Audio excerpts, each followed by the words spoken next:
listening to a One Pint Stand, a Minnesota craft beer podcast that tells the stories of craft beer in Minnesota and beyond. So kick back, relax, and grab a cold one. The show starts now. Hello, my name is Dan Bobian, and I write, produce, and host a One Pint Stand. I'm ecstatic that you're listening.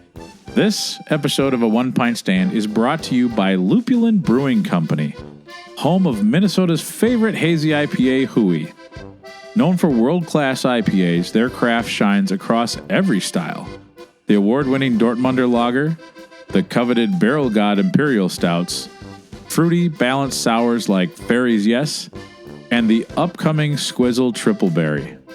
They're also the creators of Minnesota's favorite THC seltzer, Smazy, proving that whether it's beer or beyond, Lupulin delivers with creativity, consistency, and a whole lot of flavor. On this episode of a One Pint Stand, I head down to Paddlefish Brewing in St. Peter, Minnesota, to chat with Dave Long. Dave, at the time of the interview, was one of the co-owners at Paddlefish Brewing. He has since parted ways with Paddlefish Brewing, moving on to a different chapter. We had a great interview, and I think that the vibe at Paddlefish is really worth a visit. Now, sadly, Sweet Pea, the VW van, is no longer parked in their tap room. Dave took her with him. But that doesn't mean that they still don't offer a great variety of beer styles on the main drag of a cute downtown St. Peter, Minnesota. I also have a hunch that Dave's craft beer chapter is not fully written yet, so keep an eye out for him in the future. He's a dynamic, smart, and fun person who has a lot to offer the Minnesota craft beer community. So let's head down to St. Peter, Minnesota for my beer chat with Dave Long at Paddlefish Brewing. Cheers.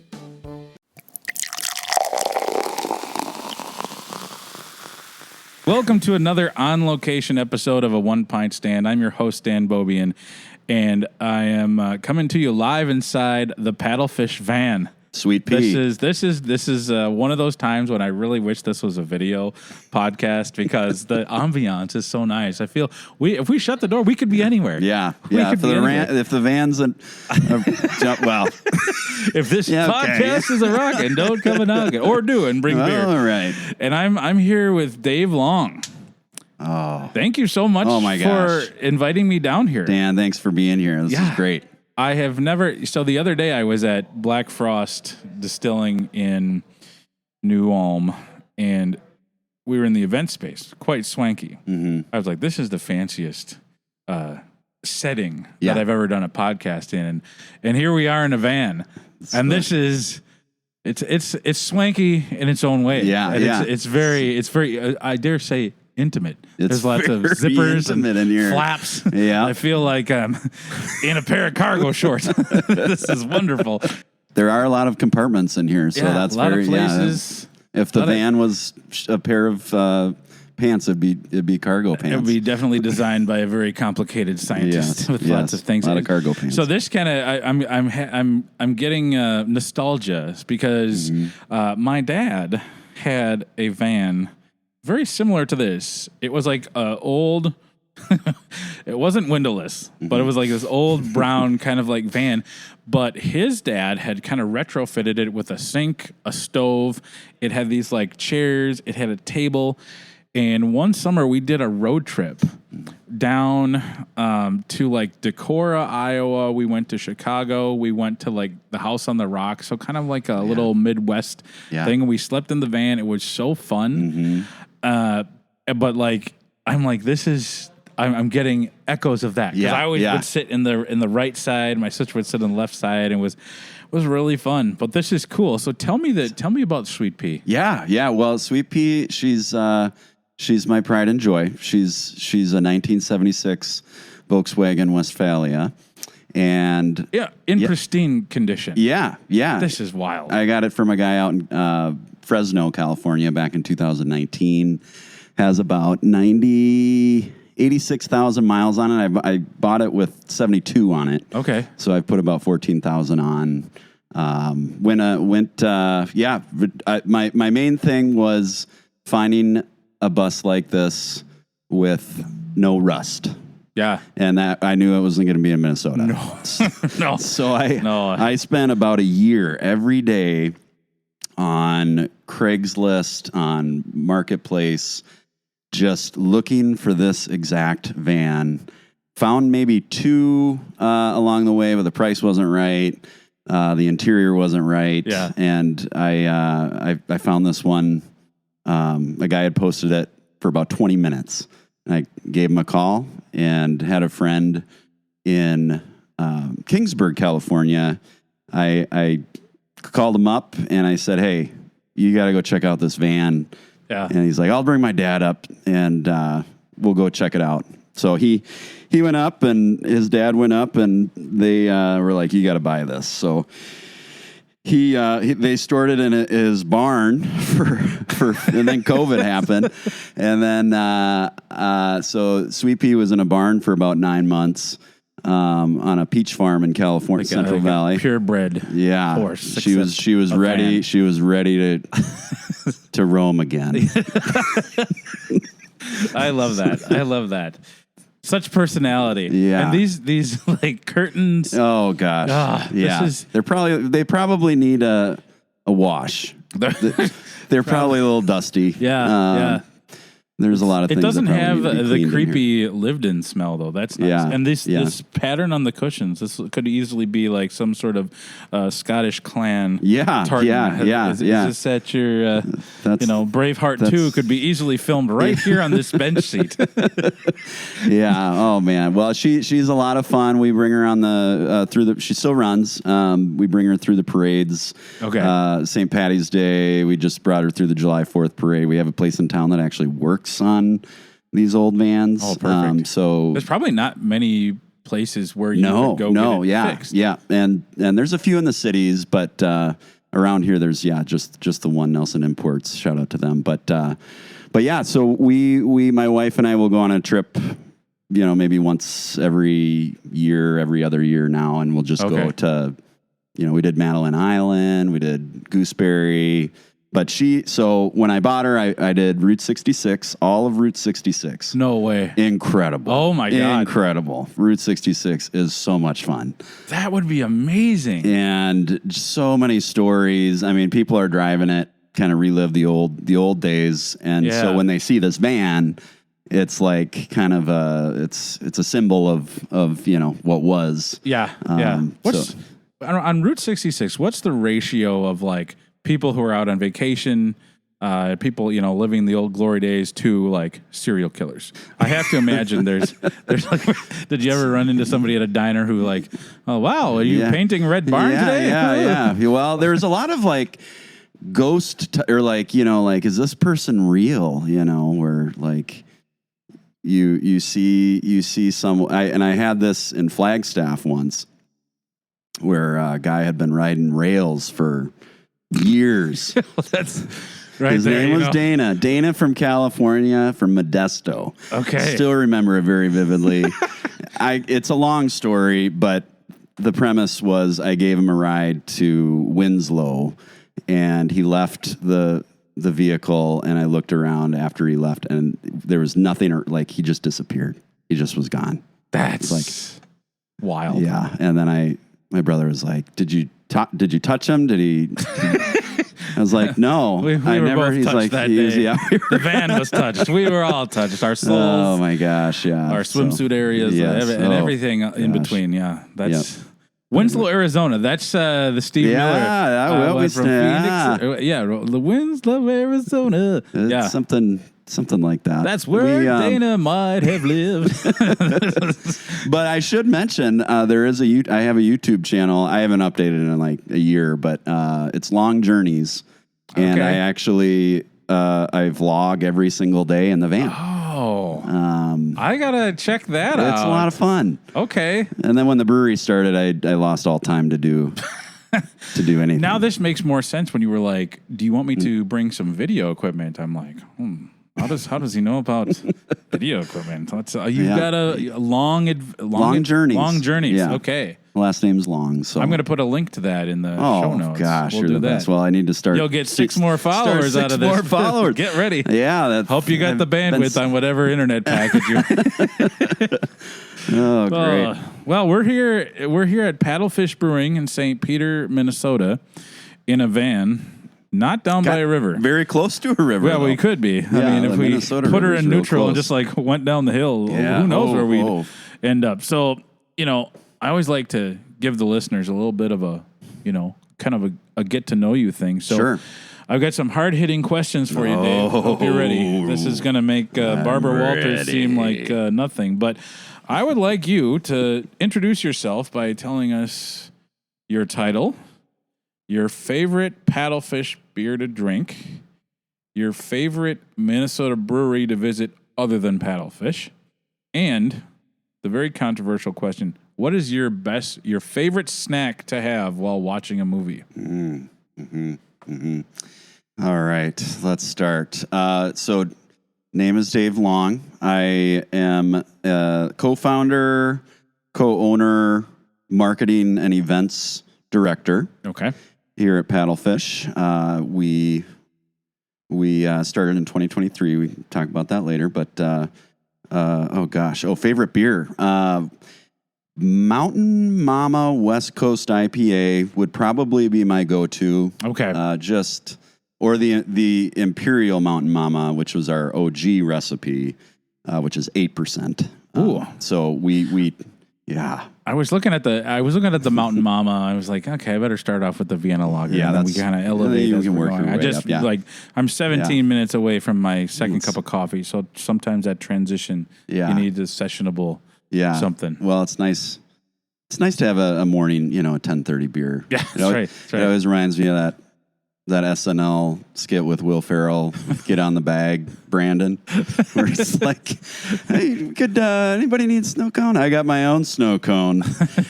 And he's like, anybody else? No, we're good. He just cracks open a beer. And like, don't you think it's a little inappropriate to be drinking in front of the kids at the baseball game? And it's 10:30 in the morning.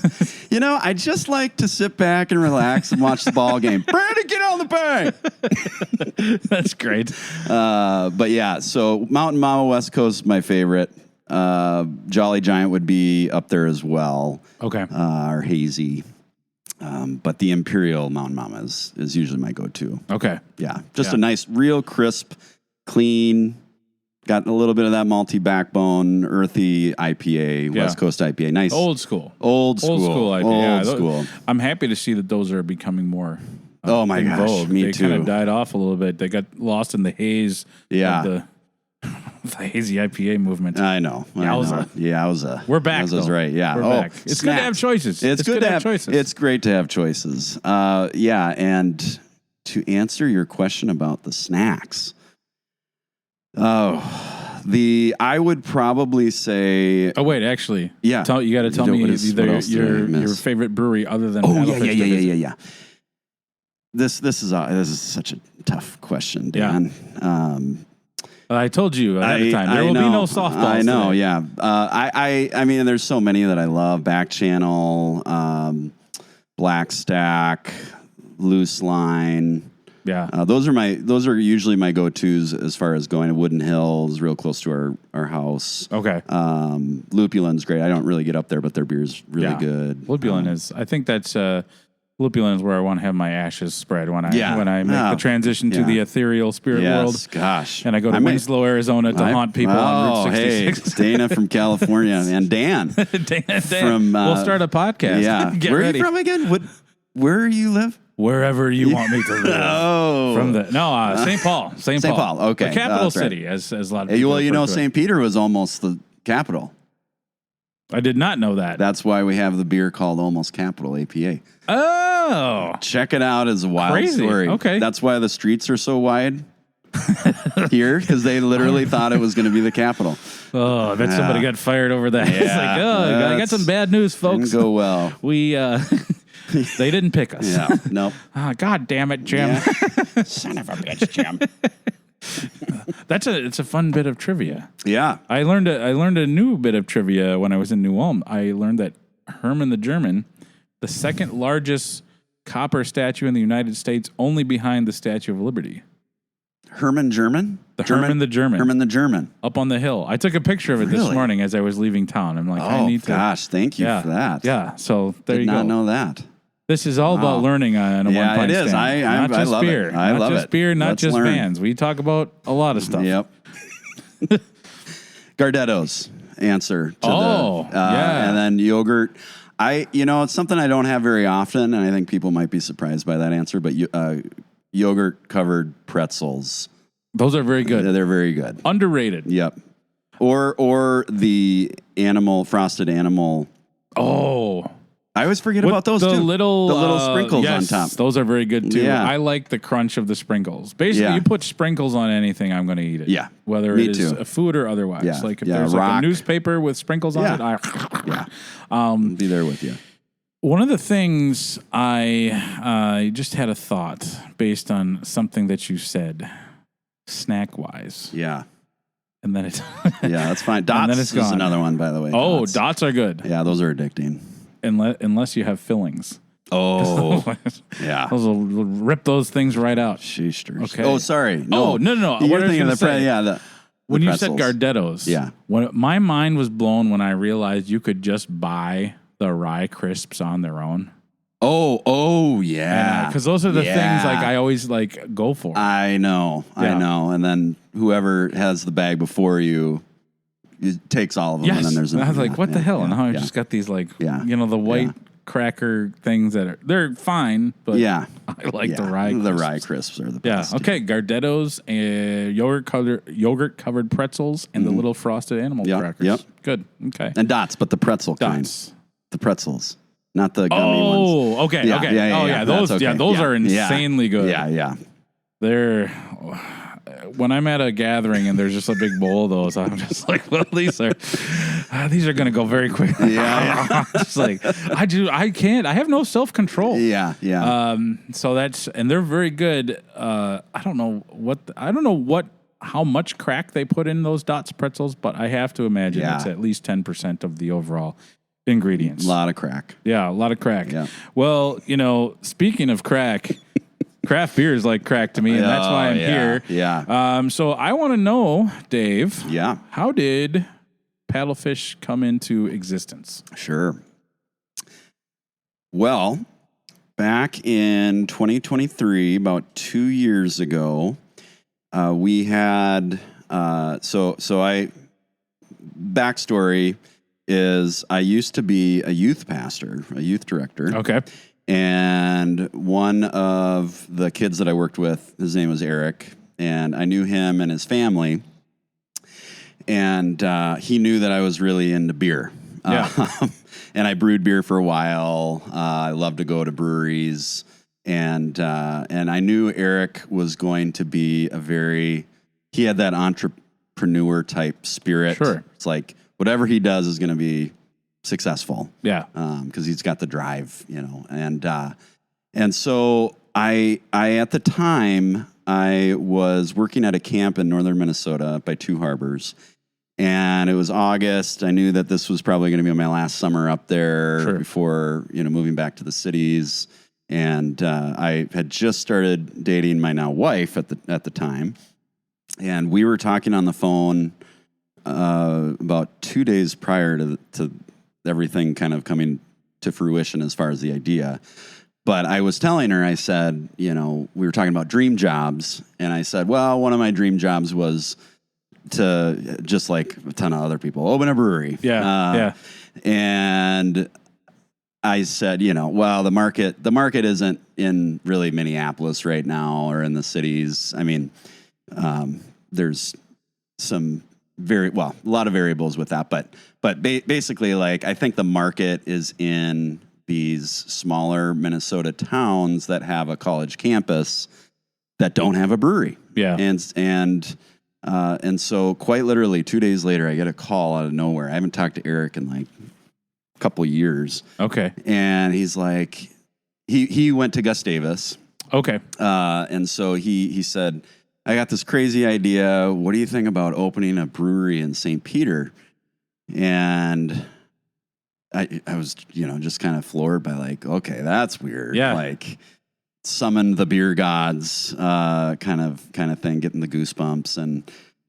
And so I was like, let me think about it. Yes. And, no, there's a little bit more than that, but, I asked him, okay, you got to tell me a little bit more about what, is this real? Is this just a pipe dream kind of thing? And he talked about, my friend Luke, he's been brewing in his dorm room. That's great. So, fun fact about Luke. Yeah. I work with his aunt. No way. Yeah. Well, I was hoping, yeah. Her name is Dana as well. Not a creepy ghost from Winslow, Arizona. Yeah. She's a very wonderful high school counselor. And I've worked with her for years. Oh, no kidding. I think I started working with her in 2002 at the junior high, and then we both kind of moved up to the high school. But she gave me a koozie last year. She's like, have you heard about Paddlefish? I'm like, I've heard of them. I haven't been. He's like, my nephew's the brewer there. What? And I'm like, oh, that's crazy. So, I'll have to tell Luke that. Well, Luke wishes he could be here. He's actually gone for a couple, 2-3 weeks because he's getting married. Late Romspringer. Go get him. And then, he's out in Milwaukee. So that's where he's from. And that's kind of the story was that he's kind of this mad scientist of like just a wizard when it comes to brewing beer. Okay. And he's been brewing since, he would tell the story better because he's Luke, but he's been brewing since like he was 6 years old. That's wild. And I can't remember which family member of his was in the brewing business industry, but he got really into it, loved learning the science behind it. And so between Eric, Luke, and myself, we got together and Eric worked on the business plan. Okay. And then we did that, went to the city council, did all the things, and we're like, oh my God, this is actually happening. Yeah. And my wife designed the place. So she's a commercial interior designer by trade. Oh, perfect. So that ended up working, I was gonna say, looking around, I'm like, she's probably not a mortician because this looks really fancy. So that's cool. Yeah. I mean, this, like I mentioned, this place, the pictures online don't do it justice. You really do need to come down here because it just is very it's big enough, but still cozy. Yeah. And I just love the aesthetic. I mean, the van really, it brings the whole room together, but the way the taps are, it's very colorful. I love that you have a mug club and a bunch of different colored mugs. It just feels like this is a unique place to have a craft beer experience. Yeah. Well, I think modern meets vintage is kind of classic feel. Yep. Vintage. That's good. Yep. And so she designed it. Eric's now fiance, I guess. Yeah. Luke is getting married. Eric's getting married. So they'll be married. And, but Lindsay kind of had the green thumb as far as the plants go in the tap room. So we emulated a little, we took a little bit from Black Stack on that, Yep. They've got all Wandering Leaf, all these places. And the kind of like vintage furniture. Yeah. I like that's all marketplace. A lot of different places to sit, which I appreciate. I don't love when I go into a place and some of my favorite breweries have these like metal chairs that like they'll put your butt to sleep in 7 minutes. Yeah. I'm not even done with my first beer. And you need to have comfortable seating. Like I want to stay a long time. Yeah. Overnight if possible. Yeah, but, like comfy chairs, that's ideal for just like sitting down, having a conversation. Yep. Now they do require a lot of TLC. Some of the ones we're looking at right now, the legs. We have one of our regulars like takes a chair home kind of on the regular to fix one of the legs. But that's nice. So pretty soon these are all going to be like, bolted. Like nothing will happen to these chairs. They'll be all ready to sit in forever. They look lived in the best way possible. Yeah. But I think so. One of the really things that we like about here and my wife did a great job is wherever you sit in the tap room, there's a cool, different thing to look at, whether that's, kind of in our soft seating we have a wall that has a lot of historical pictures. Okay. So you can look at that are from the area, St. Peter, Mankato. If you sit, up on the stage area on the sofa there's a cool scrap metal sculpture of a paddlefish that we had. We had a guy named Jonas that made that for us, and just anywhere you sit, there's going to be something cool to look at. I like that you have kind of a half wall into the brewery. Yeah. I don't ever understand why people will wall off the brewery. Yep. I like to see what's going on in there. Now, talking to brewers, sometimes they don't always love that. They feel like they're, on the wrong side of the cage at the zoo. Yeah. But, I like to see like the glimpse of the equipment. Yeah. Yeah, I do too. Tell me about the name. Paddlefish. Yeah. How did that originate? Yeah. So that was a kind of a 3 a.m., wake up where your brain just doesn't stop. It just keeps going. And we're trying to come up with a name. And I was trying to figure out what makes St. Peter really unique. Yeah. And so I did some Google searches at 3 a.m. and like you do. The best Google searches happen at 3 a.m. Oh, God. Dana was real, and I need to talk to a lawyer. Oh, man. And he wasn't a masseuse. It says right here. And so I found this article of this guy holding a giant paddlefish down by the 99 bridge here. Okay. The Minnesota River. And so I was reading the article, and it said paddlefish prefer St. Peter, and talked about the DNR doing a study here a few years ago and doing studying population where paddlefish are living in the Mississippi, Minnesota, and St. Croix rivers. And they found that a large portion of paddlefish live in this stretch here of St. Peter. Huh. And so that's was like, oh, well, Paddlefish Brewing's got a nice ring to it. It does. And looked it up, and there was I was like, oh, there's probably a Paddlefish Brewing somewhere, and there wasn't. And so I was like, okay, I'll pitch that to the guys, see what they say. And then you start researching about paddlefish, and they're super unique. Yeah. They're really weird. They're they're the oldest species in North America. Like, I was gonna say they're kind of like almost like connected to like prehistoric. Yeah, they are. Don't they have like fangs? Yeah, like they have.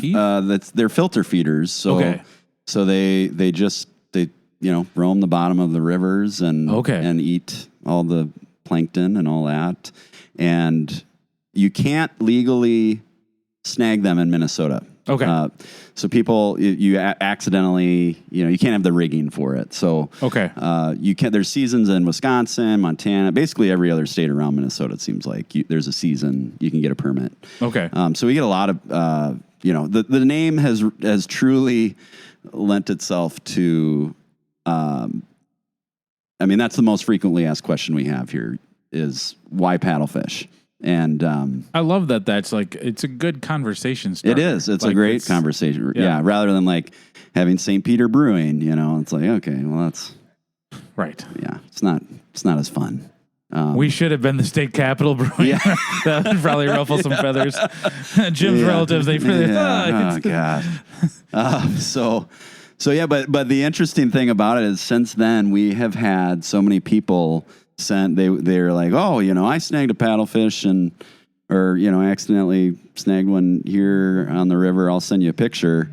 And so we now on our restroom hallway, we have several framed pictures of people and their paddlefish. Okay, that's fun. So people can send. We've probably got another 15 that I haven't yet even printed. See, that's so cool.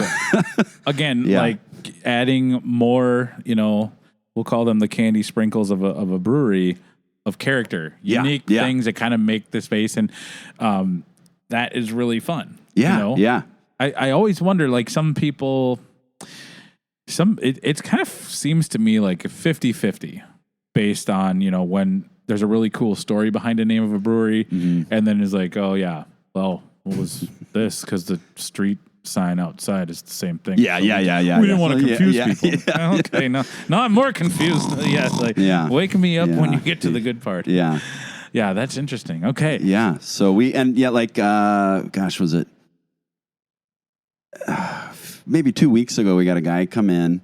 He had been in a few months ago, last year at some point, from Montana. Loved the place. We get a lot of people from Montana. Sure. That and it's almost like they hear about the actual name of the brewery, and they're like, they were like, oh, we better go. We're here to fish for Paddlefish. 14 hours. I got some bad news for you. First of all, St. Peter did not make the cut for state capital. Second of all, you can't fish for them here. You can't fish for them here. But we've got beer and a van, so make yourselves at home. And this guy, he's like a leather artist. I don't know what they're called, but he made chaps. He wasn't. He was wearing assless chaps. Dana, is it you? I didn't recognize you in the light of day. We need to cover that up. You need to go to a tanning salon. Yeah, but no, he came in and he had this whole piece that's just the cool. He made our logo and everything out of this cool leather, material, and he just gave it to us, and he's like, I usually charge $300-400 for this, but I just want to give it to you guys because I thought you guys just have such a cool place, a cool logo, cool story. Awesome. So it's really that's really, really fun, and we get people who are like, yeah, if you ever need me to do taxidermy on a paddlefish, we can do that. I'm like, oh, well, okay. That was going to be my question. Like, if you can't fish for them, there's probably, if you had one like prominently displayed, you'd have some like DNR agents come in with the sunglasses and be like, where did you get this, sir? Well, you're not going to believe this, but a ghost from Winslow, Arizona brought this. He brought it from the Colorado River. No, I don't think chaps. Yeah. Is that a taxidermy paddlefish in your chaps, or are you just happy to see me? That's great. So what year did this open?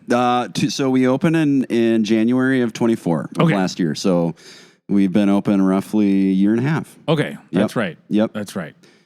And yeah, we get food trucks. We've got Jake's Pizza across the street, Domino's across the street, Great Wall Chinese. So there's a lot of food options. Sure. Neat little coffee shop down the way. Yeah. River Rocks. Yep.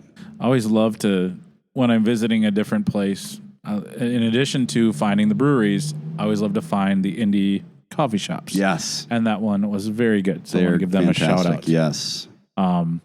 So how would you describe the kind of like vibe in the tap room? And as you've and maybe a question, I don't know if you know the answer to this or not, but was there a brewery, was there ever another brewery in St. Peter? Yeah, good question. So we are located 108 South Minnesota Avenue, St. Peter, Minnesota 56082, right on Broadway and 99 Minnesota Ave. So basically if you're driving from the cities and you take 169, it's the second stoplight. You hit the Jordan one, and then the next stoplight you hit is St. Peter. Yeah. And the Jordan one's going to be going away soon because they're making an overpass for that. Oh. In the next year or two. But okay. So there's a lot of construction going on there. But anyway, we're located on the main downtown strip in a historic downtown building. So we get a lot of, I was telling you, people come in and talk about paddlefish. The one of the second, say probably top 3, top 5 things that people say when they come in here is, oh, this used to be the Red Owl grocery store. Oh, sure. Okay. And so Red Owl has a very there's a cult following behind Red Owl. Sure. If you go on Facebook, there's several Facebook groups with Red Owl. Okay. Like you go. I can visualize the logo in my head. Yeah. Like a constipated bird of prey, just kind of. Yeah, that's fairly accurate. But anyway, we get a lot of people that come in and they're like, yeah, we used to work I used to be the cashier here. My dad was that's so cool. Whatever here. And so we named most of our beers. That kind of segues into our beer names. Okay. Quick. Red Owl Amber Ale. Red Owl Amber, yeah. I'm looking at the poster. Yep. And we have, so all of our beers are named after something that's either local here in St. Peter, Mankato area, Minnesota. That's where all of our, like Jolly Giant Hazy, Mountain Mama, John Denver married his first wife Annie here. That's where Annie's song came. Oh, I didn't know that. Okay. So there's a tie-in with all of our names with our beer, but yeah. So this used to be a Red Owl grocery store. That's where all the boomers remember it. Yes. All the millennials remember it as Total Entertainment movie store in the 90s. Oh, sure. And so in the 90s, one of the cool stories I always like telling customers that come in is so one time the owner came in, or the previous owner of that movie store came in and was telling stories about the movie store and, crazy things that happen. And one of the wild things that happened is when the 97 tornado came through St. Peter, it came through, hit obviously most of St. Peter, and it hit the video store here, and it sucked up all these movies, and basically they got sucked up and thrown to Le Sueur. Oh, crazy. And so there were people in their farms or whatever, but they went out after the tornado and picked up these videos, and they said, Total Entertainment movie store in St. Peter. And so they returned them. It was just wild. That is crazy.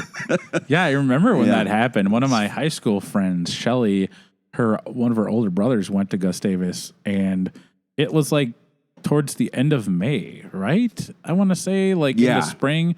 So basically, there was no graduation, and it was like a week before finals, and I think they just I think it was I think spring break was happening. Oh, that's right. Because that's why they were really thankful. They were like, we're glad that.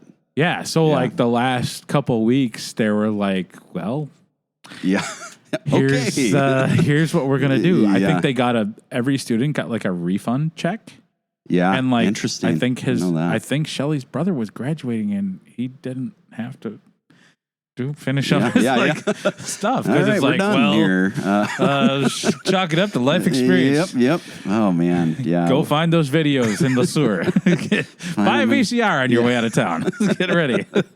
Yeah, hold on to those VCRs. We're going to be worth something in 30 years. That's right. But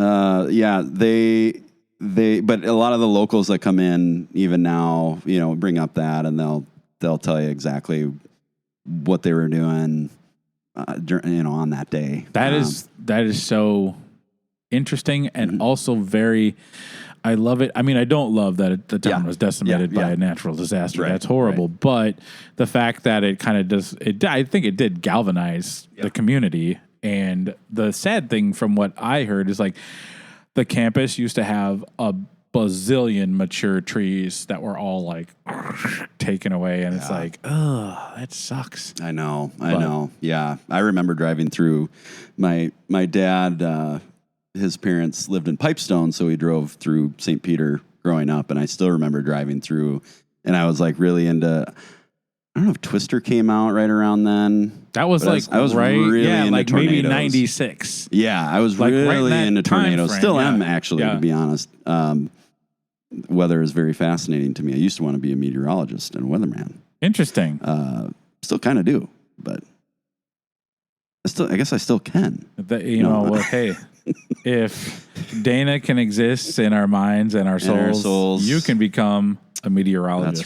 That's right. Yeah, but I remember driving through, and I just was like, this is wild, never seen anything like that. Yeah. But it is, there is, you go up to Gustavus now, they have the Arboretum is beautiful up there. So if you're in St. Peter, that's one thing you definitely should do is go check out the Arboretum, because it's really fun to walk around up there. But yeah, anyway, so with the tap room, you're talking about the vibe. We are very dog friendly and family friendly. We have a patio, which the flowers that you see in the planters out there were planted by my mother, Donna. Oh, nice. And Very colorful. Yeah. We're right on 169, so you can't miss us when you drive by. And you would think it'd be, it can get loud, with all the traffic that's coming through, but when you're sitting out there, it doesn't see it. I always thought like, oh, why, it's going to be loud. But when you're sitting out there, it doesn't really bother you. Yeah. But yeah. Ample parking, I should mention. As I've entered my 40s, that's been one thing that is now a big thing. I do not want to struggle to find parking. I think this is the first, road into senility. Becoming senile. We'll go with that. Senility. But like a place, I'm like, there's breweries that have really great beer, but like, if I do 2 passes and I can't find parking, okay, well, I'm going to the next place. Yeah. What is your brew house? What brew house size? So we are a 5-barrel brewery. That's our capacity. However, we do have 2 10-barrel fermentation vessels. Okay, so you can do like double batch of like the big things. Okay, Yep. Cool. So that's where we do our most popular beers, or ones that we just started doing some distributing a few months ago to liquor stores around here, Mankato. We're at the Richfield Municipal Liquor Store on Cedar in Minneapolis. Okay. So that's where you can find us in Minneapolis. Working on some more accounts up that way, or in the cities. But yeah, so we're 5-barrel system, and we brew, it's somewhere in the 400 to 500 barrels a year. All right. Is that pretty on par? Sometimes I like to ask, when you write up your business plan, okay, in the first year we want to be really great if we were doing this much. Are you kind of on par with that, or has it grown faster or slower? Craft beer is so weird right now. Yeah. And I know that while you were opening, that's when Mankato Brewing was kind of closed. Yeah, they're closing. And so I have to imagine that there was like a void a little bit, maybe if you're like, hey, we're trying to put cans in liquor stores. Yeah, or people are that's like exactly right. looking for a craft beer experience, because I think there's still Locale is still in Mankato, and then Lost Sanity isn't too far away. Yeah. So that is why we were talking about Mountain Mama earlier. The Imperial recipe, our OG recipe, is 8%. And so when we found out Mankato Brewing was closing, we were like, well, that beer is very similar to their Mad Butcher. Oh, sure. And people love Mad Butcher. So maybe, and that was 6.5%. So we're like, well, why don't we lower that to 6.5%, make it a little bit more marketable, for people to have more than more than one. And you're out in the parking lot trying to plant flowers. I was like, oh, wait, what's going on there? I planted it in the road. We were able to take over, I don't know if take over is the right word, but we were able to find our way into a few restaurants in the Mankato area, a couple of liquor stores. And that's still the plan but we're pretty much at capacity right now. We can't, the accounts that we have, and with what we're canning, we don't have a canning line. We bring our kegs to, Wooden Hill and Montgomery Brewing. Oh, okay. And then they can for us. So I love Montgomery. Yeah, they're great. They're awesome. Yeah, Chuck's great over there. Chuck is great. He's awesome. Great guy. Fun dude. Fun guy. And so that's how we do our cans right now. But the plan is to contract brew. Sure. So that we can kind of open that up. And I think that's really going to become somewhat of a method of survival for some places. 1,000%. That's because if you're at capacity and there's no way to grow, there's other breweries who are like, we're not at capacity, and we're like now starting to question, do we need to change course, or like, and I'm like, just people need to pool their resources to weather this storm. And I think it will, we'll come out of it eventually. But if like tanks are empty, sitting empty, people need to start talking to each other. And I wonder if that's something that could be facilitated by like the Minnesota Craft Brewers Guild or something, because I just know I hear we can't afford to expand, but we're maxed out. And then talk to somebody else we would love to be at capacity, but we're just not for various factors. Yeah, absolutely. And you talk about, I know I've listened to your podcast before too, but that the tap room is your biggest, at least percentage wise, is where your biggest margins are, but they aren't, even then they're still not right. crazy good. But in order to make that difference up, you really have to look at distribution to kind of help kind of weather that particular, challenge. So yeah, that's I think you nailed it. I think distribution, it's important for the survival of a lot of different breweries right now.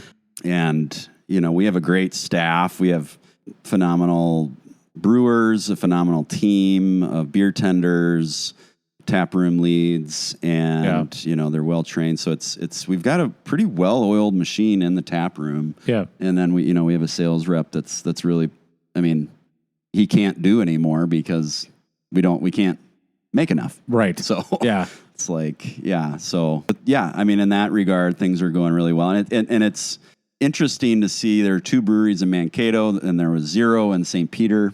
Yeah. Now there's 1 in Mankato and 2 in St. Peter. Yeah. So the other brewery in St. Peter is Tremendous Brewing? Yep. Tremendous Brewing. Yep. All right. They opened back in November. Okay. And so, and they, did both parties know that the other one was did you know that there was going to be another brewery opening? We kind of knew when they were auctioning off the fire hall that because that was an option for us early on, was we knew that they were going to be auctioning it off, and but we knew it wasn't going to be for a while, and so that's why we wanted to look somewhere else, which we ended up here, and it's an amazing space. This is a great location. I think sometimes unfair or unfair, sometimes I think a brewery's success is very much tied to their location. Yeah. And it could be the difference between a couple blocks, as stupid as that sounds. Yeah. But if people aren't driving by and they don't see it, human beings, we're creatures of habit. Yeah. And if it's easy for me to get to and it's on my little route, I'm there a lot more. And so I think you definitely hit the lottery on where you're at. Yeah. And we get a lot of traffic to and from the cities from, we a lot of people going to Okoboji in Iowa. We get a lot of people coming from Sioux Falls or going to Sioux Falls. Okay. A lot of older couples coming in during the daytime, weekday type shifts, and they love hitting all the different breweries, and a lot of families are coming in too. We just started a new Kiddo Cup Tuesday, where if you come in with your kid and get a beer, adult beverage, your kiddo gets a 10-ounce free Italian soda. Ooh, that's nice. Yeah. So that's been a hit the last couple of weeks. But we really are lucky with our location. Yeah. All right, so we have empty glasses. Yes, we do. I feel like this would be a nice time to take a little break. Yeesh. I want to try that Mountain Mama West Coast IPA. Yeah. So we're gonna pause here, and you're listening to an episode of A One Pint Stand down here at Paddlefish Brewing in St. Peter, Minnesota.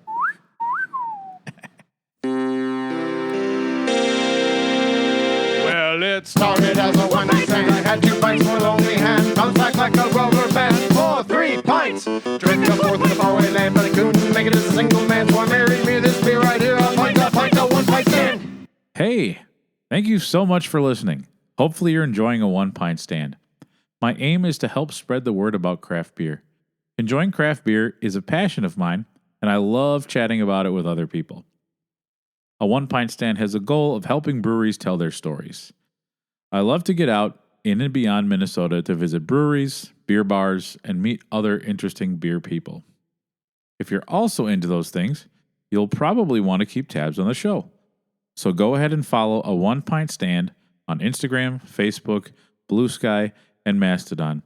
I also started a TikTok account because I was tired of Charles calling me a boomer for not having one. I would also appreciate any and all positive reviews on Spotify, Apple Music, or wherever you listen to your podcasts to make it easier for other craft beer listeners to find us. Now, if you want to be a supporter of the podcast with some of the extra change you find in your couch cushions, I've got a Patreon. There are 3 different monthly levels of support, and they're priced at $1, $3, or $5 a month. If you pledge at the $3 or $5 monthly level, you get some pretty cool perks.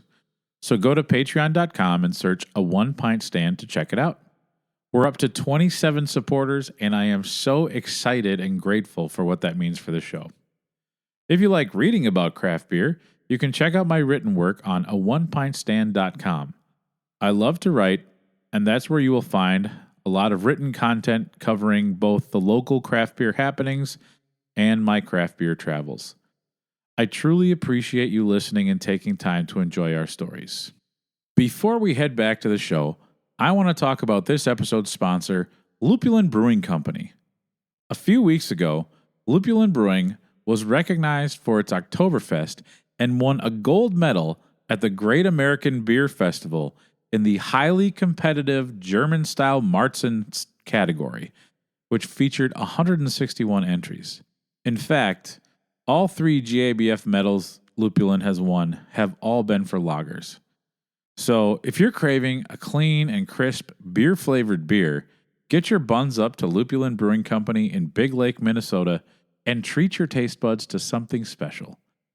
If you want to grab some of the gold medal Marzen lager, it's still in liquor stores for a bit longer, so get out and find it. Your beer fridge and your palate will thank you. Now, back to the show.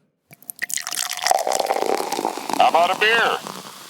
Okay, we're back, and we've got full glasses. We're both drinking the Mountain Mama West Coast IPA. delicious beer you can see through. What a concept. Oh, yeah.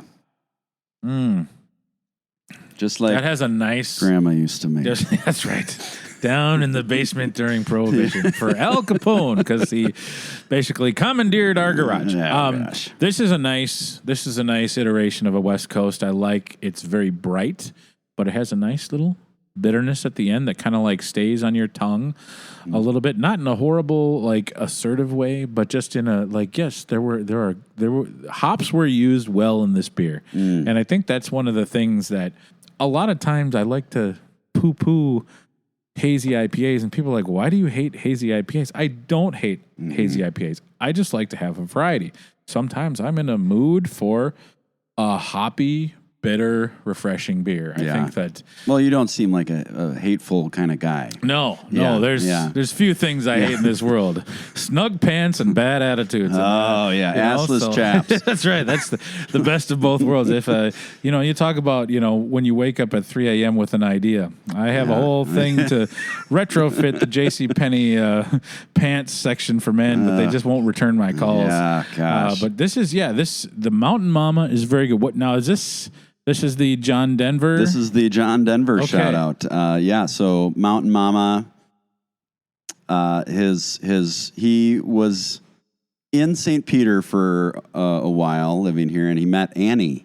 That's where Annie's song came to be. Okay. And so he married his first wife here, Annie, and then that's where we were like, we got to name something after her. So Mountain Mama. Yeah, that's cool. Yeah. It's a very refreshing beer. One of those things that I have to imagine this is probably one of your biggest sellers. Yeah, one of our biggest top sellers, flagship wise. Yeah, I would say our Mountain Mama, our Jolly, Giant Hazy, or Engesser have historically been the top 3. And Engesser is the American light American lager. Light American lager. That's the old brewery in town. Oh, okay. So that's the reference there. It's the hardest beer of ours to pronounce. So we get a lot of Egnesser. Oh yeah. Enesser, Snengesser, Gugger.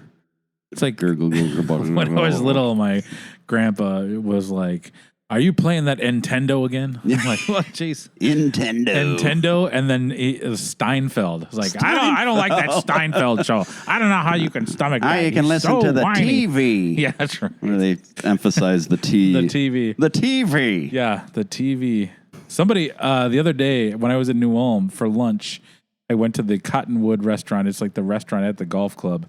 And the bartender was like, "We have a special today. I don't know if you're into the wings." And I'm like, Who like says the it that band? way? Yeah. Like, Into the wings. Paul McCartney's fine, but Yeah, they're good. Band on the Run was a solid hit. yes, I am into the wings, and then I proceeded to immerse myself in the wings. It was very good. The TV, the Google, the Facebook, the Google, the Dr. Google. The Google. Yeah, this is, I really like this Mountain Mama. Yeah, that's IPA. fantastic. West Coast, baby. Well, I want to know. You know, one of the big things I love about craft breweries is that they are, for me, kind of the ideal third space. So the idea of a third space is you've got your home, you've got your work, but your third space is like that third place where you like to go and spend time. And I mean, third spaces could be coffee shops, it could be bookstores, gymnasiums, you know, any building where they forget to lock a door, really. Yeah. I like a craft brewery because a lot of times they're very welcoming and they attract a lot of different people from the community. Yeah. And I think when people open up a brewery, it's first and foremost because they want to create that for the community, wherever it is. I'd like to hear from you about some of the people who have really gravitated to Paddlefish Brewing, and what types of events do you provide them, and what have been the events that people have really like glommed onto as like, we're going to be here every week for this. Yeah. Well, we really strive to be a place where community can gather. I mean, that's our mission. Our mission is to brew damn good beer, highlight local artists and history, and be a nurturing space for community. And so we do that by, providing a lot of different events, getting creative with that. I know a lot of marketing people within the brewery industry really want to think outside the box of how you can bring people in, and you really have to kind of listen to your audience, in your community to do that. And so we've done a lot of different unique events. We've done doormat painting. That's one I have not heard of. Yeah, that's kind of cool. We did it once and it was a big hit, and people have asked, when are you going to do that again? We did a beer and hymns. We had a local church that wanted to basically use the tap room to do that type of event. We've had a ton of people asking about, when's the next one? Next one? That's interesting. That was like our best Monday night ever. And we've done a charm bar, bracelet bar kind of thing. We've done, we did a spelling bee. These are some ones that I've. Oh, wow, that'd be adult spelling bee. That'd be kind of fun. Margot, one of our regulars, brought that up. She works at the St. Peter Library, and she's like, you should do an adult spelling bee. And so that was a lot of fun. I know my buddy Charles is listening, saying adult spelling bee. I'm all into that. Yeah. Charles, these are probably just words that are hard for adults to spell, not what you're thinking. Yeah. Not that kind. Take safe words. Safe. SAFEW. Okay. All right. So, sir, you need to leave. Oh, man. And, so we have done that. We've done puzzle competitions. I know a lot of breweries do that. Yeah, that's kind of a newer thing. And people love those too. A lot of it is trying to space them out in a way that it's kind of the demand, why can't I think of the demand, and what's the opposite of demand? Okay, there's the demand and the supply. Supply and demand. Yeah, There we go. that's right. I was in my head when you said that. I was like, how do you spell demand backwards? DNA. Gosh. Back to the adult spelling bee. Yeah, back. So supply. It's really in a sense kind of also paying attention to the supply and demand of an event. Right. We did trivia every week for a really long time, and then it kind of lost steam. And we're like, well, let's maybe only do it once every other week. So it's a lot of it is kind of tinkering. Yeah. Kind of like with an old car, you got to tinker with it a little bit to make it work. You can't do a podcast in here every day. No, but once in a while. Yeah, I would love to, but I think that's important.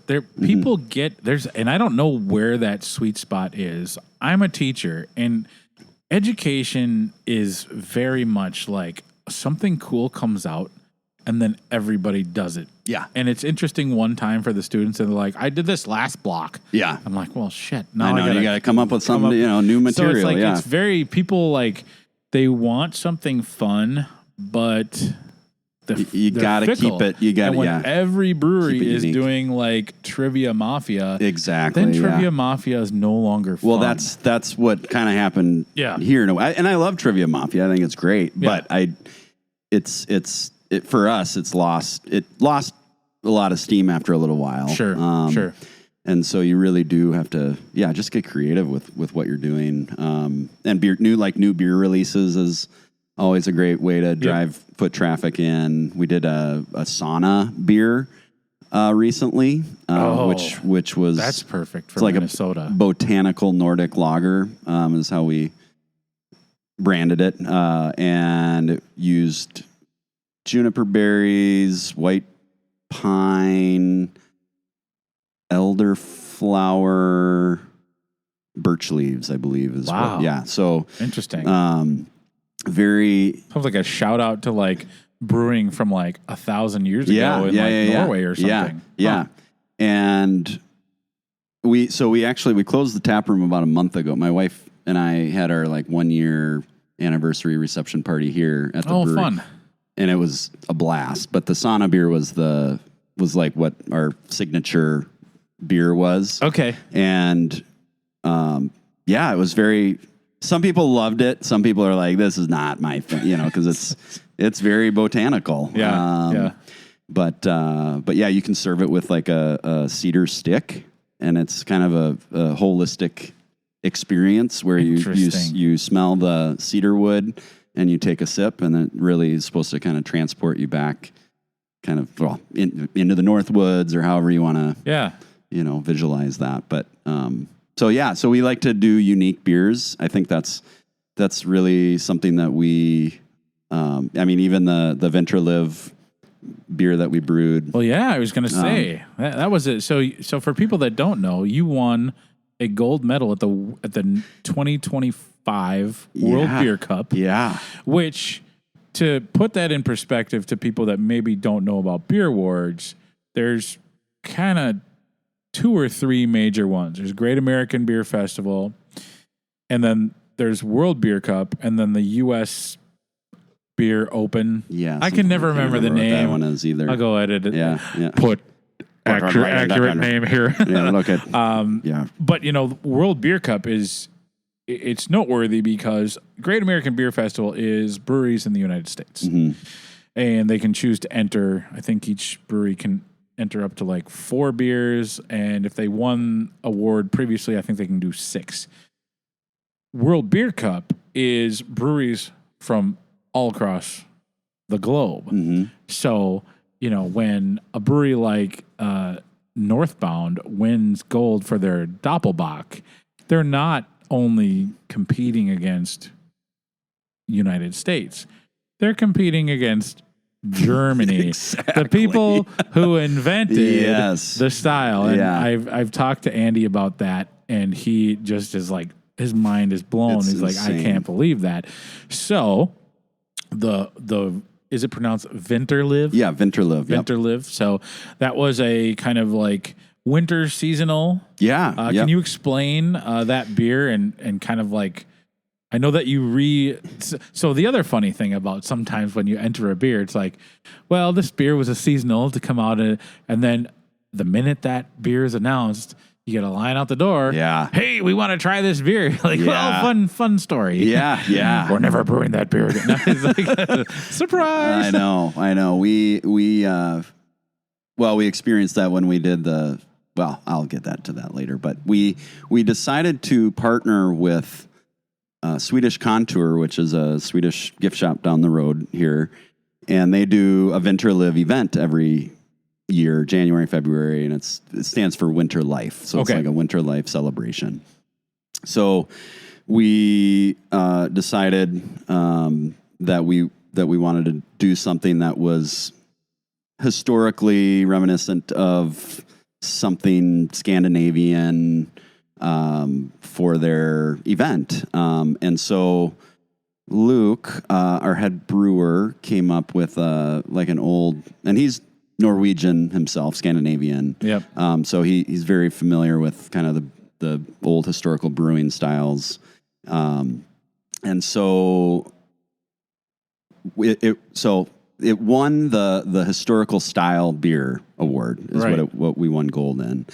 And it's brewed the way, and Luke would be able to describe this a lot better than I can, but you brew the beer, it never gets to a boil. For us, it does legally because we have to. But back then, don't let them hey, don't FDA, look, squirrel.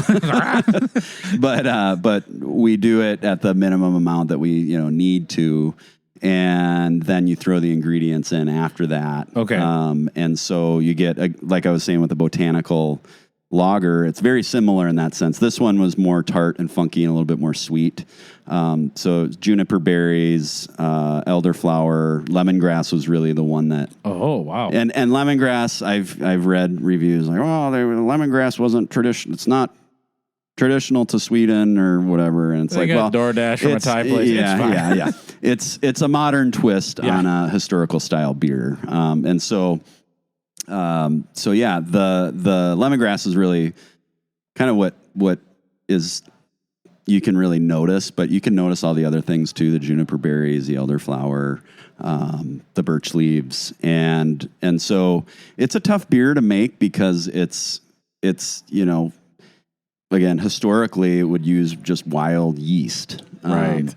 And so that obviously that's a very fickle thing, and so we brewed last year's batch, we did a different recipe this year that ended up winning the award. And so we've had a lot of people coming in now like, is you have your beer? And it's like, no, not, we only were doing it once a year, but we finally put it on the brewing schedule the end of July. So it should be ready, by September, to the public. So we will have it again, and we're going to brew it a little bit more frequently because obviously everybody wants to try it, and it is really good. A very refreshing beer, and it's just very unique. It's like you taste it, and you're like, man, I don't know what it is, just so good. Some of those, historical beers are interesting to people simply because, in this day and age where if you're going to brew a beer, the first question is like, can we sell it? Yeah. Will people want to drink this? Mm-hmm. Is this a style that people understand? And I think that, when you think about craft beer, the reason craft beer exists is because people wanted something different. Yeah. Yep. There was the macro beers that were all the same. And when I think about historical beers, like sometimes people like you said, they liked it, but they didn't know why they liked it. Yeah. It's just because they didn't have like a kind of like a baseline for it. Yeah. And it's kind of fun. It's a new flavor. To provide people with a new beer experience. Mm-hmm. And I think that I know that like in talking to different people, like sometimes like, we're going to do this historical style that, maybe people won't know about or have no reference point for, but it's going to be good, and they just have to trust us. I think that's that's the fun thing about craft beer that I think is hard to do because everything, it's a business. You have to pay attention to the bottom line. But I appreciate that you are willing to, all right, for this beer, we're going to do it and see how it goes. Yeah, just be, I love that, you know, being experimental, you know, and trying new things, I think is important in life. As well. So I and that's something that we're going to explore more as a brewery is trying some of these experimental beers, some of these like botanical type beers, because we don't really notice anybody else really doing it. I know that they're out there, but it's like, well, let's you know, nobody's doing this, so why don't we do it? And that is one of the nice things about being having a smaller system where you can experiment and like, okay, if it moves a little slow, that's fine. Yeah. We brewed 5 barrels of it. Yeah. So that's a doable thing. And, you know, if you're like Summit or Shells, your smallest batch size is like hundreds of barrels. Like, well, people didn't like this one. Yeah. Well, here we go. Come down to the kiddie pool full of beer. Bring the flotation devices. And then we'll do the adult smelling bee. Yes. That's fun. So what are some of the other seasonals here? Yeah. I know that we talked kind of through some of the mainstays, the Mountain Mama, the Engesser. Yep. What are some of the other things that you've done? Maybe like small batch stuff. I know that on the tap wall, you've got a small batch right now. My view is obstructed by these curtains. Yeah, the dusty curtains. Pesky van. But how often do you do like a small batch or like kind of an experiment? Because I think as a brewer, that has to be one of the fun things where it's like, all right, we've got this idea. I was reading this thing. Let's try this. Yeah. And that's usually where like either the owner or the sales people step in and like, no, you're not going to do that. Here's why. But like, if you're small enough, you can, and I think if you're like fostering that, like people's trust where like, okay, we brew the beers we always have very well. So people are going to be like, well, yeah, well, I mean, their American Light Lager is good. Their West Coast IPA is good. I'll take a flyer on this thing that I've never heard of. Yeah. Like you build that trust and people are like willing to do that. And I think consistency is good. So we kind of decided a little while ago that like we're going to do at the very least, a new release the first Friday of every month. And we release it at 5:00. Yeah. And so that's what we've started to do over the last few months. And that's gone really well. And we have done, so most recently we did a lambic, like a blueberry lambic. Oh yeah. And then we did the most recent one was a Katie's Ale Eisenbach. I always forget how to pronounce it, but it's Eisbach. Oh, Eisbach, yeah. Eisbach. Yeah. It's like where you like freeze. Yeah. And they take the ice out of it and makes it really strong. Yeah. I don't know how Luke did it exactly. But taste wise, it's really interesting because it kind of tastes like a German and a Belgian beer at the same time. It's really good. Yeah. It's just like, oh, this is like, it's kind of a fun little. That's another style that you never see. I mean, the only other reference point I have for that is, again, I'm going to mention Andy from Northbound. They do an Eisbach every year. They do a poking event on their patio. It's super fun. Yeah. They get the fire going. Andy's out there with a stick poking, which he's usually out there every night with a stick poking, but this time it's like an event. Yeah. And he won a gold medal for his Eisbach. Oh, that's awesome. So there was a while where like, and at the Minnesota Brewers Cup, like he cleaned up. I'm like, hey, save some awards for everybody else, asshole.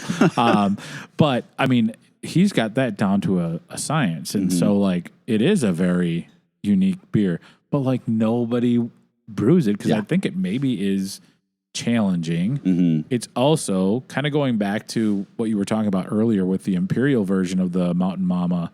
The beer trend right now is fewer high ABV beers because people have realized, well, if people are going to stick around, they can't be drinking 8% beers the entire night. Exactly. It kind of gets a little wild. But like, so I think that's also to blame partly for like the fact that some of these historical styles that are higher octane beers aren't as plentiful. Exactly. But Eisbach is delicious. Yeah. I've only had it a couple times. Sure. Yeah, well, and that's the you look at the categories for the World Beer Cup, all the different categories, and you're like, oh, I've never even, you look through and you're like, I've never even heard of this one. You know? And that's, probably a big reason why is they're either challenging or, people don't know about them, won't try them, but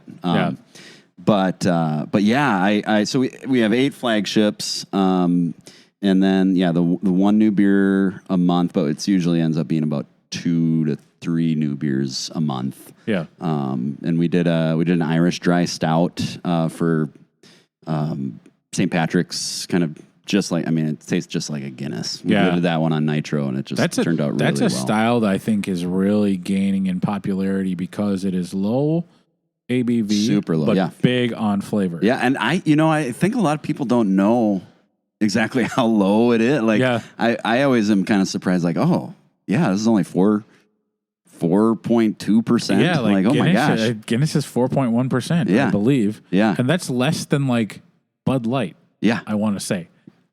Thereabouts, like, or a Budweiser. Yeah. So it's like, but in college, I remember the first time I had a Guinness at this bar called Plums.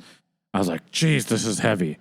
And it's like, oh, it's because it has a full mouth feel, but that's because it was on Nitro. Yep. I'm like, oh yeah, really? This is kind of like a session beer. Yeah. So I've kind of like, as my palate has matured, I have really kind of embraced Guinness. Anytime I can find it on tap. The best place to have Guinness on tap in Minnesota is the Dubliner. Oh, the Dubliner, yeah. Oh yeah, they pour it right because they do it 3/4 of the way. Yep, let it sit. And then you do the Shamrock. Oh, yeah. So, beautiful. Yeah. Well, it's one of my gateway beers because I studied abroad in Ireland my junior year of college. Oh, fun. And that was, we went to the brewery, or what do you call it? Facility? The actual place where they brew the beer, and did the tour. And it is, if you've never had it fresh, yeah, that's what everybody says. It is a phenomenal. It's so good. And then, that was one of my first beers. That kind of turned me on to craft beer. That's really cool. Yeah, that's definitely a bucket list thing. Yeah, you got it. Someday I'll get to Ireland. Got to do it. But yeah, so I'm trying to think. We do some seasonal in the sense that like we've kind of made them mainstays now because people like them so much. Like our Cabin Life Vienna Lager. People just that I should have mentioned. I should have said more about that one too. Nice malty, but like refreshing. Clean. I think when I'm looking for a lager, I'm looking for clean. Yeah, super clean finish. If a brewery can brew a clean lager, then all bets are like I can try everything. Yep. Sometimes, unfortunately, you run into a brewery that like, their Pilsner might be a little problematic, and you're like, well, then I don't know what to do. That's why I bring a fake mustache and slap that on and just quietly walk out. Yeah. But yeah, that Vienna Lager is a very good style as well. Yeah, very approachable. One that kind of gets maybe overlooked every once in a while. Yeah. We have our cold IPA. People always, customers come in, and we get a great mix of people that know a lot about beer and a lot of people that have no idea. I would say it's pretty well mixed on that front, but. People come in, what's a cold IPA? And it's an IPA recipe, and but it uses it's lagered. So that's it's fun. It's fun teaching people about the different styles if they don't know about it. I'm happy to hear you say that. Yeah, I think every now and again you run into a brewery and they're like, well, what do you mean you don't know what this style is? I'm like, well, not everybody knows, and so I think it's very important to create that positive craft beer experience that you take time to explain. Yep. And, like you hear it a lot. Well, what beer do you have that's closest to Coors Light? Exactly, yeah. Yep. Well, here's what we have, but what other like flavors do you like? Try this. Yep. And like some breweries don't do samples. Yeah. They're like, well, I think that is not, if I were going to have a brewery, I would give samples. Oh, yeah. Like, here, try this, try this, try this. Exactly. It's like an ice cream shop. Right. You go in, you want to try the flavors, right? Yep. It's the same idea. Although I've debated many people like how many samples. What is the like if there's a line? Okay, what's maybe, that? Like I get it. Yeah, what is the number on that? I mean, there's I think 3. 3 probably. If you a free sample at an ice cream store is like you're trying to decide between 2 or 3 kinds. You're not filling out your coverall bingo card of ice cream flavors. Like that could be. Yeah. That leads to violence in the parking lot. Yeah. You don't want to see what happens. But I think it's important to have patience and be willing to because you never know. I mean, people might like a beer, but if you just assume, okay, this person they always get this, I'm not going to even bring it up. But I think by nature, people are coming into craft breweries because they want to try something different. Yeah. And even if their go-to is a certain style, if it's the Engesser all the time, but I have breweries where I go to that I have to have a pint of Arbeiter. When I go to Arbeiter, I have to have a Ha-Ha Pils because it's great. Oh, yeah. But then I always like to try something different. And, I'm always really pleasantly surprised when I try a beer. I'm like, wow, this is really good. I need to add this into the rotation. Yeah. So it's important to have an open mind as somebody coming in to a brewery, but also on the other side of the bar, have an open mind to take some time and let's make sure we give each person the experience that we want them to have so they want to come back. Exactly. Yeah. And that's, we have a great group of regulars that come in, and we have a lifetime mug membership. I was going to ask about that. And then the mugs. So there's a glass mug club. That one you basically, we had people would pay up front, like whatever for a lifetime 20-ounce mug, and you get a free pint every day. Okay. Those are the glass ones. That's our lifetime membership. That's the names on the wall in here. And then the ceramic mug club, we have, we had a local ceramicist. Her name was Barb Page, and she made all these mugs. And we do right now we do a monthly paddle pass, which is we just released that recently. It's a great deal. It's $25 per month, and you get a BOGO every day. Plus a free crowler. So that'll pay for it in a week if you're here 3-4 times. Yeah. Oh, that's cool. Okay. So we do that. That's been a really big hit, and we opened up a few ceramic mugs for that membership. But mainly those mugs are for annual and lifetime members, and they're about 20-ounce fill, so you get the a little bit more beer per pour, and you're assigned a number for that particular time, and then it works like Hot Passport or Craft Tap, where you use your phone, you tap, redeem for the day, and so a lot of regulars, they'll come in, and it's kind of what we were talking about is we run out of one beer of theirs that it was their favorite, and then it was like, oh, you guys don't have that anymore, and then.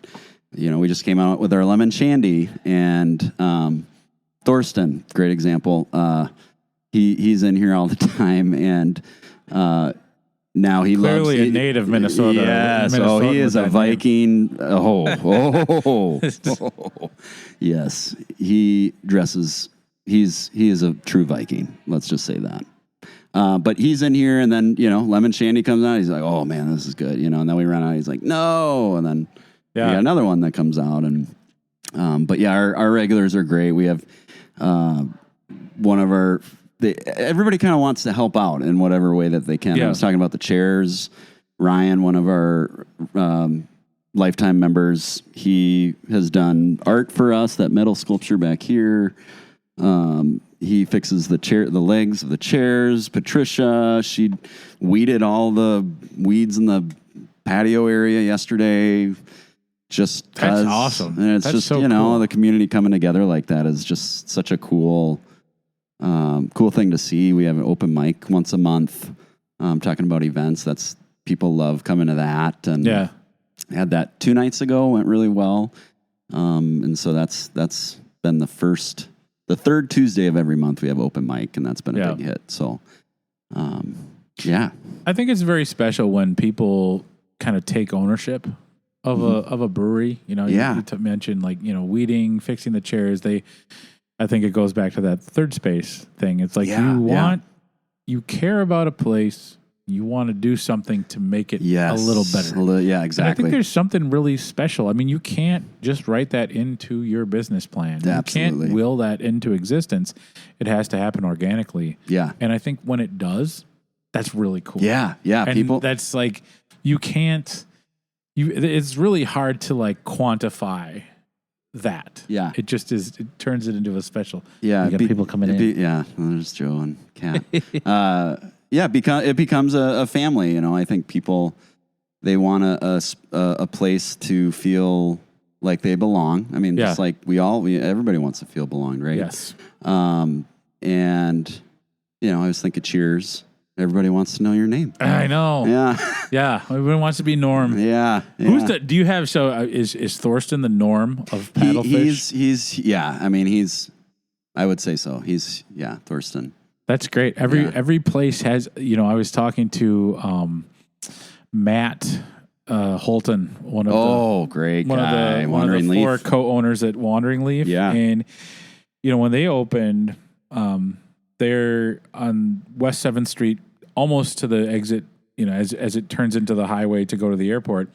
And they have a huge Ethiopian community right in their backyard. That's right. And when I went the day that they opened with some friends of mine, and I could not help but notice that the number of like patrons who were non-white was like, I'm like, I've never seen such diversity in a tap room. I'm like, this is so cool. Fantastic, yeah. And he's like, yeah, we had no idea that this would take off. Yeah. But he's like, there's one guy who comes in all the time, and he's like, I'm not bullshitting you, but this guy basically pays 1 month rent for the entire year because he's in here so often. Yes. He brings his friends. Yep. And like now it's like they're starting to like, it was mostly males in the Ethiopian community. Now they're bringing their wives. Yeah. And so it just like, and to me, that's so cool. Yeah. But it's like, he's like, I had no idea that this would be like kind of like this unexpected bonus. Yeah. What's been one unexpected bonus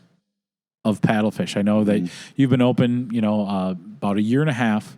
What's been an unexpected joy that you're like, I did not see this coming? Yeah. Well, I think we hit part of it is that people really, you know, kind of becomes their space a little bit, and they want to help out as much as they can with their skills and what they do and what they're good at. And so I think that's been really cool to see. I think the interest in, like we talked earlier about the Paddlefish story itself, about the origin story. Yeah. You know, the curiosity there, you know, people are curious, you know, and I think that's I always say that, you know, I think a couple of the biggest things in life to, you know, a couple of the most important things in life are to be curious and to, you know, want to learn and to be in awe. And we see a lot of that, people asking questions, you know, they want to know the story behind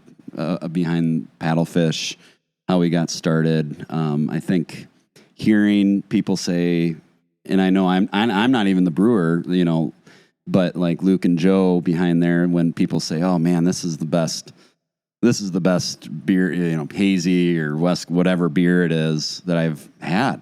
Yeah. And, you know, it brings you a lot of like joy and pride, with that. And I think, so that's really special, you know, and I can't imagine what that feels like as a brewer too, you know, hearing that. So I think just the way that the community has embraced us would probably be the main answer to that.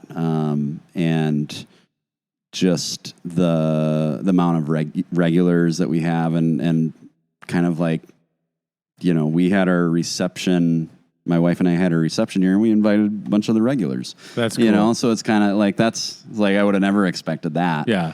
And so, you know, people feel connected, and I think that's really, really huge.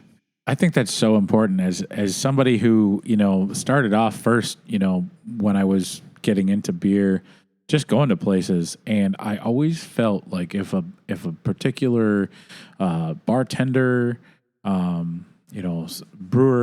if I was just asking questions, like remembered who I was, like I just felt a connection there. Yeah. And a name I'll shout out is Tom. He's now at Udapils, but I met him at Northgate, R.I.P. Northgate. Oh yeah. But he was there all the time, and I would go there pretty regularly, and he would just like engage me in conversation. Yeah. And that just made me feel so welcome. Yeah. And I want to keep going here. Yeah. I want to support him. I want to go when he's working, bring friends. We, make sure we tip well and just have like a good experience. And I think that's something that is so important and sometimes overlooked by places where like, we're just serving beer. Like, no, it's more than that. It's more than that. It is more than that. It's a special thing. And Yeah. I think when places lose sight of that very basic human need to belong is when they kind of lose sight of like why they opened the place in the first place. Yeah. And the amount of, even with some of our employees, one of our regulars, Jason, he's a pastor. I'm blanking on the name of the town that he's in, but he's in here and just wants to help. I mean, we didn't have a microphone for open mic. Was it last month?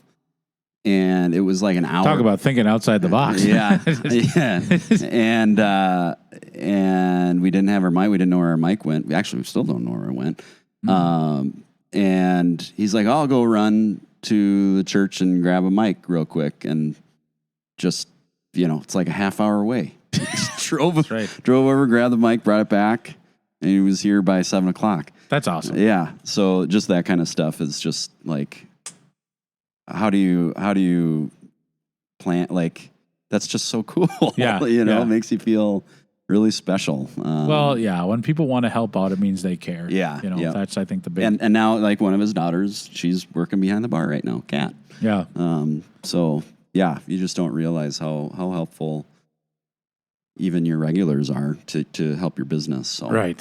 And they spread the word about Paddlefish to everybody that they know. And, but yeah, I think one of the so real quick, but it's fun with connections. We're talking about connections. I went to Waconia Brewing with my buddy Dan a few weeks ago, ordering a beer, and the guy sitting at the bar is wearing a Paddlefish flannel shirt. Like, hey, how you doing? That's really cool. And it's like we talked for 10 minutes, and that's what it's all about. It's fun having those conversations, and then literally like 3 days later, I'm behind the bar, and I think it's the owner of Waconia. I can't remember her name, or someone that's really well connected with Waconia. She comes in, and she's like, "Hey, you remember me from a couple years ago? You came in, and we're chatting with me, and I couldn't remember her name, or I don't even remember the conversation, but she remembered who the owners are. But anyway, she came in and it was like, well, that's weird because I was just there, Yeah. But yeah, it's fun to be connected like that. Yeah.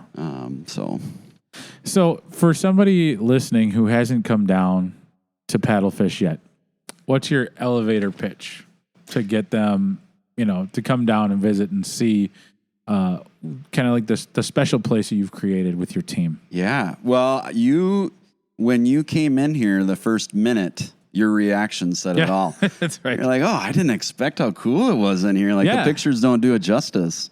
I think you nailed it, and that's just like going anywhere, the Grand Canyon, like the pictures just don't do it justice. But it's really warm. It's a really warm, welcoming spot here.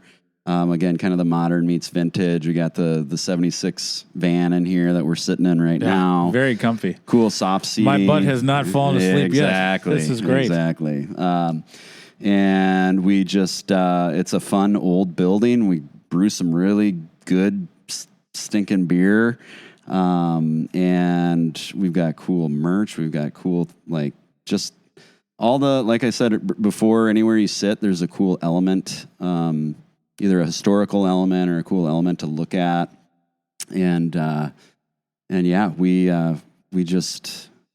love our clientele, and our staff is very knowledgeable, willing to answer any questions. But gosh, yeah, hopefully that answers that. Yeah, it does. Deep question. Well, Dave, this has been an absolute pleasure. Oh my gosh, this is so fun. Yes, thank Dan. you so much for having me down. Well, thank you and I should shout out Alloy Brewing real quick. I know we were going to talk about. But gosh dang it, they were so great in helping me and Paddlefish get going.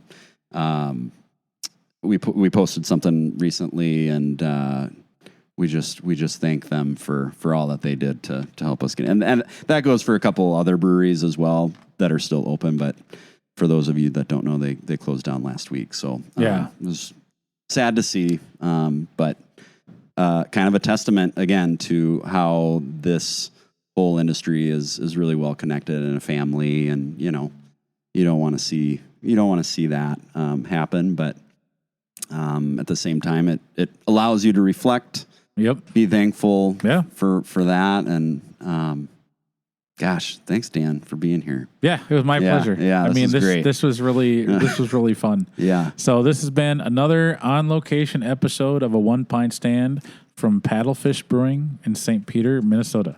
Cheers, Dave. Let's get one more. One more clank for Dana. Well, I have never podcasted in a van before, and I want to thank Dave Long for his incredible hospitality. We had such a fun time chatting. Before that interview, I'd never met him, and once we got talking, it seemed like we'd known each other for years, which I think is a mark of a nice human being. Paddlefish Brewing has a unique charm to it that is really hard to convey in an audio podcast. So what I would strongly suggest is that you go check it out in person. There's a lot to like about their tap room and their fun selection of beer styles. Now, I want to give a special thank you to Brad Ashton, Marcus Dodson, Chuck Dorsey, Vicky Epper, Daniel Fisher, Todd Fitzloff, Laura Fleischfresser, Matt Holton, Cable Lefto, Dave Long, Brent Newman, Bree Smith, Jesse Storms, Sarah Cry, Cal Vandyhoof, and Brian Wu for being keg stander level supporters of the One Pint Stand Patreon. You've all shown incredible generosity, and I'm grateful for it. Cheers to you all. Now, you might have noticed a new bit of audio right before the social media plug. I want to thank the band Quirky for creating a nice little jingle for the podcast. I was blown away. I just love how it turned out, and it adds such a great touch to the show. So thank you all so much for putting in your creativity. That was, I'm tickled pink for that act of kindness. Now, before we sign off, I want to give a big thanks to our sponsor, Lupulin Brewing Company, where top-tier ingredients meet expert craft to create seriously good beer. Find them at your favorite craft beer spots or swing by the tap room in Big Lake. You can find them online at lupulinbrewing.com and follow Lupulin Brewing on all socials for all the latest pours and happenings. With that, this has been another episode of a One Pint Stand, a Minnesota craft beer podcast where the pants stay on, but the caps come off. Cheers. So I did some Google searches at 3 a.m. and like you do. The best Google searches happen at 3 a.m. Oh, God. Dana was real, and I need to talk to a lawyer. Oh, man. And he wasn't a masseuse. Yeah. It says right here.